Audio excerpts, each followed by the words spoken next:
Welcome to the M&F podcast. I am Mikey. I am Fergie.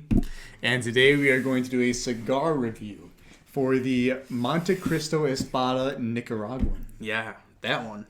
So before we get into what we thought of each of the three individual sections of the cigar and its composition, what was your main thoughts and impressions going into it? Because this was his first time having the cigar. My first thought, keep in mind, it was, a $17 stick, I believe. Yes, 17. If I remember right. The construction felt good in my hand. It had a nice aroma to it. It felt like your normal Montecristo. The band was impressive. It had a nice, simple band, but it was elegant at the same time, if that makes sense. Right. Out of a 1 being complete a dumpster fire, garbage doo-doo, and 10 being immaculate, the best cigar in the world, where would you put it? Myself, I would do a 3, and for one reason really? only. I would give it higher you're saying out of 5, right? No, out of 10. Oh, out of 10, I'd give it like a 6 or 7. Okay, I was about to say, damn. No, I'd give it like a 6 or 7. Sorry, I thought it was out of 5. Yeah. It would get higher, but my issue with it was the draw. I felt like the draw on it was too tight, and when a cigar draw is too tight, it's like when it burns uneven, and you got to keep relighting it. It's fair. All right, so now let's get into it. I'll go over the composition, and then we will collectively go over what we thought of each individual section.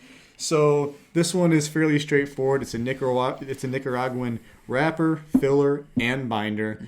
Nicaraguan all the way through.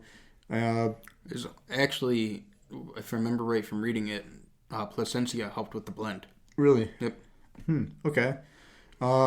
I've had this cigar one time before. It was a long time ago. I think it was close to a year ago. I liked it then. I like it now. I think it's probably mid-tier, if I had to say. So you want to start off with what you thought about for the first third? So when I cut in, did my first light, at the beginning it was a little spicy, like it had spice to it. And then after that, for seconds it was like that. And then transferred into that leather. So it had a strong leather hint, and then that spice was on the background. For me, right off the light, for maybe about the first inch. Now this is a. Do you remember? I would call it a Churchill. You'd call it a Churchill? Okay, well, for about the first half inch to an inch, it was very like black peppery on my tongue, very spicy. And then for the first third, it went right into the leather. I feel like you were saying. The leather was very strong right at the beginning, but then it did start to kind of teeter out as the first third went out. A little bit, but for me, when the first third started going out and we started getting in the second third, you want to start talking about that one? Yeah, the second third is what I loved most about it because as the leather notes started to teeter off, it went right into this creamy, nutty. I didn't get too much of a sweet taste at all. What I'm thinking when they mention sweet, they're talking more like that creamy flavor we were getting. That might be true.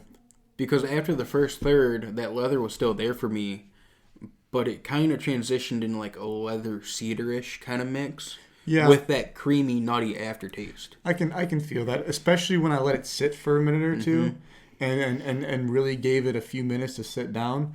Then I took a draw. It was just the creaminess was insane, and I could definitely taste some of the nuttiness, and that was I thought where the cigar really shone was the second half. The second half, however you want to put it, was honestly, like you said, I think my favorite part of the cigar. Going into the third, those notes kind of stuck around a little bit, but the cigar was having trouble staying lit. Yeah. So it kept going out, and then as I started getting to the end, I maybe had an inch and a half left of the cigar. It got really peppery, in my opinion. Now, I had the same thing. The last third of the cigar, really strong on the woody notes, especially cedar. It was pretty much just an overpowering cedar for me for the last third. And it wouldn't stay lit for me either, and the burn was becoming uneven. That's one thing that was nice for 80% of the cigar. Yeah. Really even burn. It didn't really go out at all till that last third. However, mine probably went out due to user error because I was up and moving around and doing stuff, so I couldn't let mine sit. Like, I just... You couldn't constantly sit there and puff. Yeah, I wasn't constantly sitting there and puffing. I was doing stuff on my phone, and I think I let it sit there for like almost close to 10 minutes. So mine probably was more user error.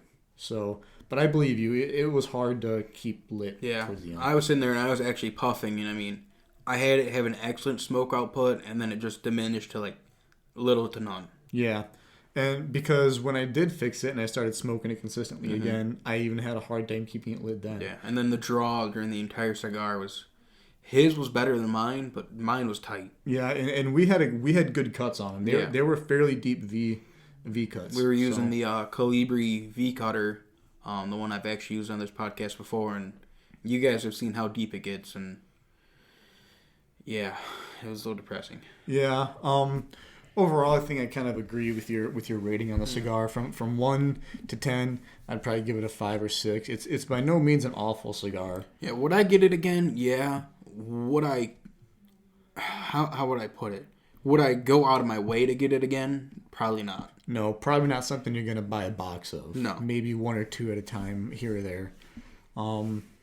That being said, it is a $17 cigar. For those of you who are looking for a medium to full body cigar, that's really not too overpowering. And for those of you who like Nicaraguans, and for those of you trying to branch out from beginner cigars to this, yeah, it's a decent cigar to try. It's not going to break the bank, and maybe it's something you'll end up loving. Just for us, it's a medium of the road cigar. Yeah. I haven't had too many Montecristos though. I mean, I've only had the Platinum and the ones crafted by AJ Fernandez. Yep, that same thing here, and the Platinums just blow this out of the water. Yeah, the Platinums were good.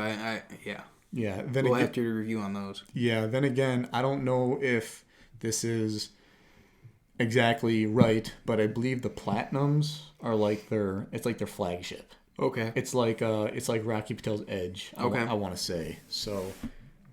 Don't quote me on that, but I think that's the case, which would make sense.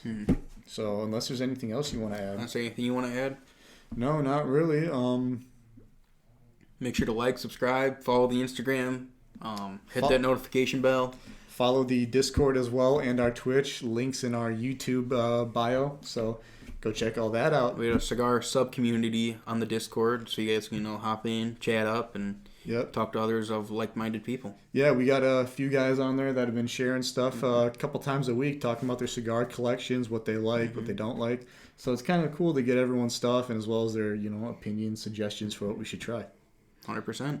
So thanks, guys. Smoke on. Yeah, smoke on.